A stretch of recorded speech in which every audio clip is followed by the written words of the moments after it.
an eject button. So some people were asking for Game Boy Advance, so I'm going to go ahead and load up Castlevania Aria of Sorrow on this so we can check out the Game Boy stuff, because I know a lot of people are interested in that. So let's go ahead and go back to the interface here while I get the cartridge out of the box.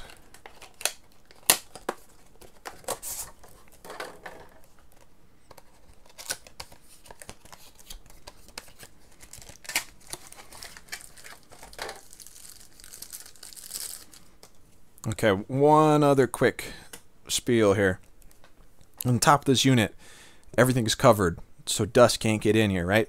You don't have that on the front for the GBA slot. It's wide open. I know the Game Boy player and the rest of that stuff always have open slots on it and stuff, but usually, at least on my Game Boy player, I always have something in there. I always have a game in there so dust can't get in there. Because you can't have multiple cartridges in there, that won't work. So it's a little unfortunate that they didn't put a cover on there. Back to the interface.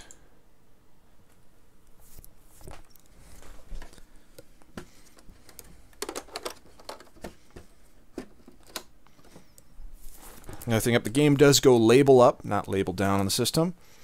So we're loading up here.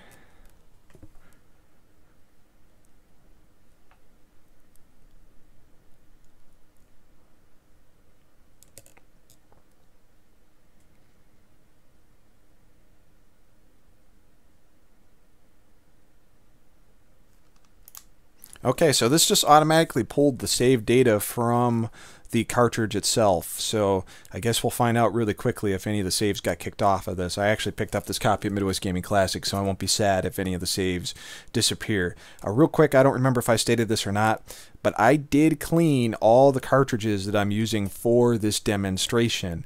I did not blow on the cartridges. The people say that blowing on the cartridges is actually bad. You put the spit and saliva on the cartridges, it's not good for it. I just think, you know, with how sensitive the system could be, the last thing it needs is some human saliva shorting the thing out. I'm sure that's not covered under warranty, so just the whole Q-tip deal, clean the games before you pop them in, especially with how difficult it is to pop these games in and out of the system, unfortunately. Just cleaning it for the first time will just help things out a lot.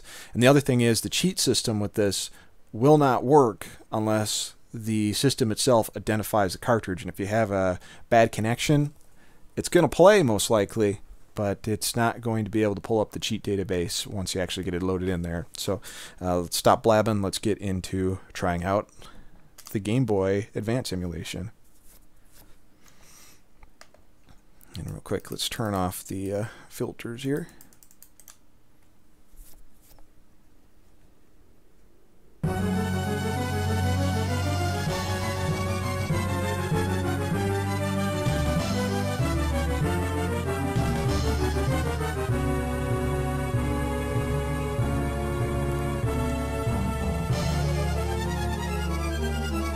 First impression, going from the title screen, is it looks okay. Not as good as a Wii U revamp compared to Metroid Fusion, but not terrible. Let's get out of the low resolution menus here and see the actual game.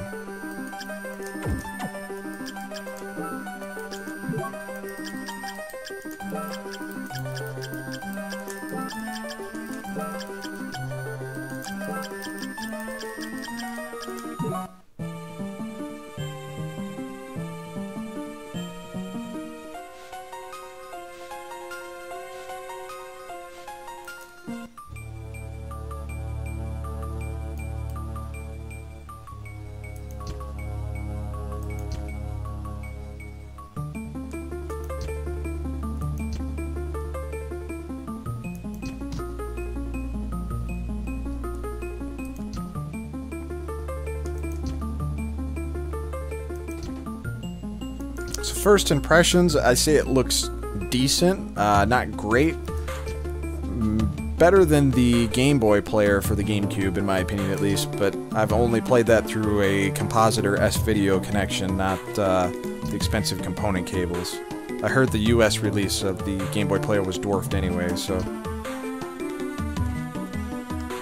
So let's take advantage of some filters here. Let's see if this actually fixes it up. Let's do our 2XL, because that was nice on Ninja Gaiden. So I cleaned up the pixelation, but seemingly made stuff a little blurry.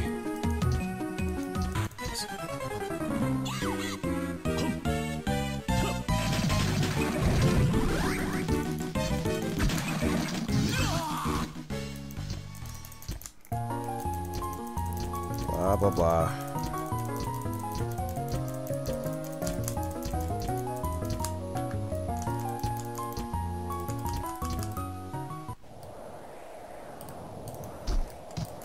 Okay, so now that we're actually in the game, let's turn off the filter here.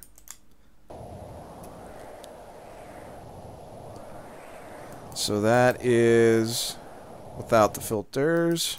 Looks okay. This cleans up the pixelation, but makes it look a little blurry, out of focus. Supercell 2 is actually a nice middle ground. That's the Super Eagle, not too bad. Scale 2. Not too bad. So, I mean, you can get away with playing almost everything without the filters, but I like the 2XL, so that's kind of cool. Check the chat here really quick. Can you try the fast forward function? Let's see if it works. And I'm just holding the right button here. And there's no audio. But it does work.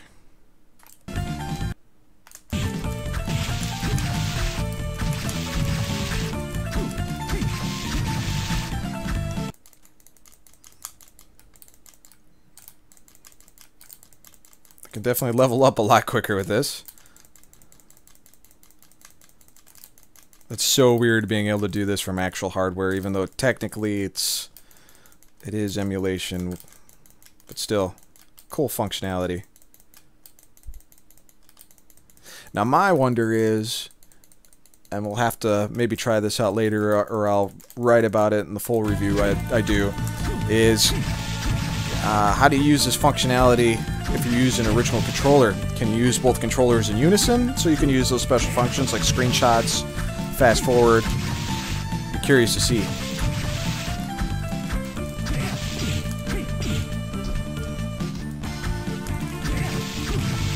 You know, with this filter, this actually looks pretty good. This is on par with what I saw with Metroid Fusion.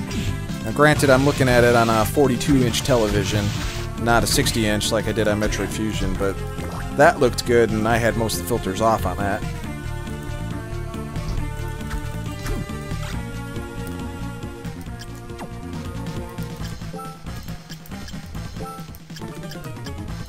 Definitely a decent way to play Game Boy Advance, because I can barely see that stuff as it is.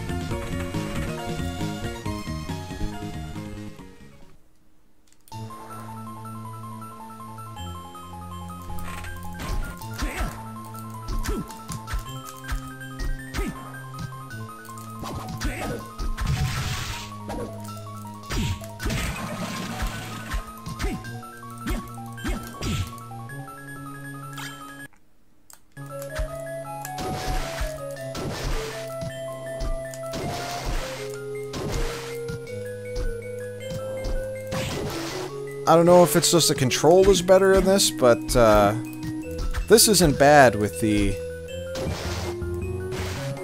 joypad here, joystick.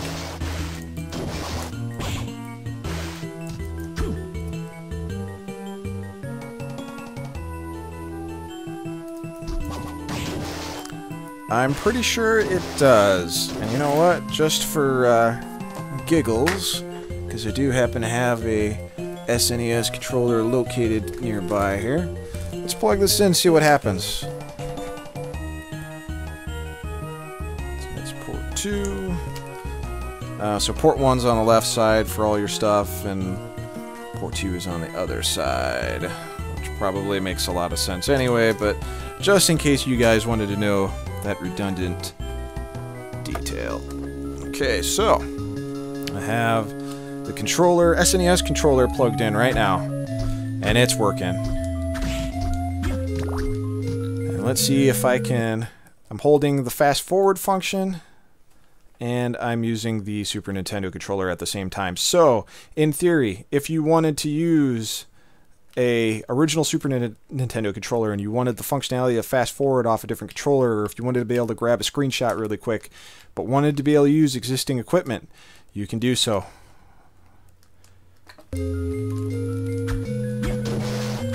Now the default assignments, I would probably change it up so Y and B are actually the buttons I hit. Right now it's B and A on the Super Nintendo controller, which to me feels a little weird, but I'm liking this more than the joystick, that's for sure.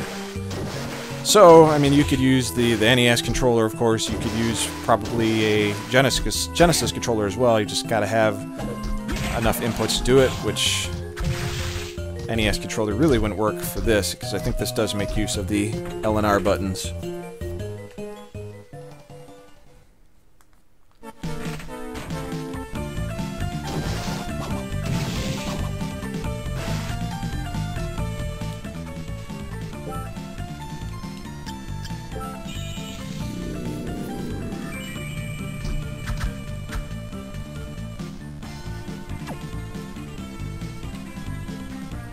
Let's go ahead and make a save state of this. Let's return to main menu. Go to game menu and copy save to cart. So let's see if that functionality works. Let's see if it removes our saves. Now, we have a question in chat. Genesis asking, would you be able to map the fast forward function to an SNES controller via settings? Good question. Let's take a look. Settings. Controller to player, button mapping. Super NES. Current profile is default. Manage profiles. Add a new profile.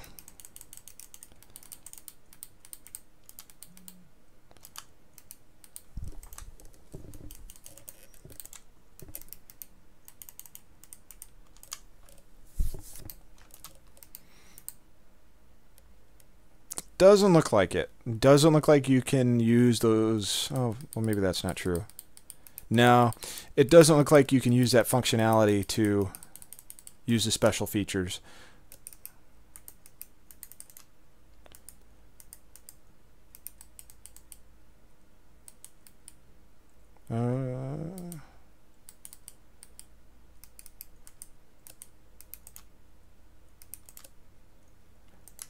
Which is a little unfortunate.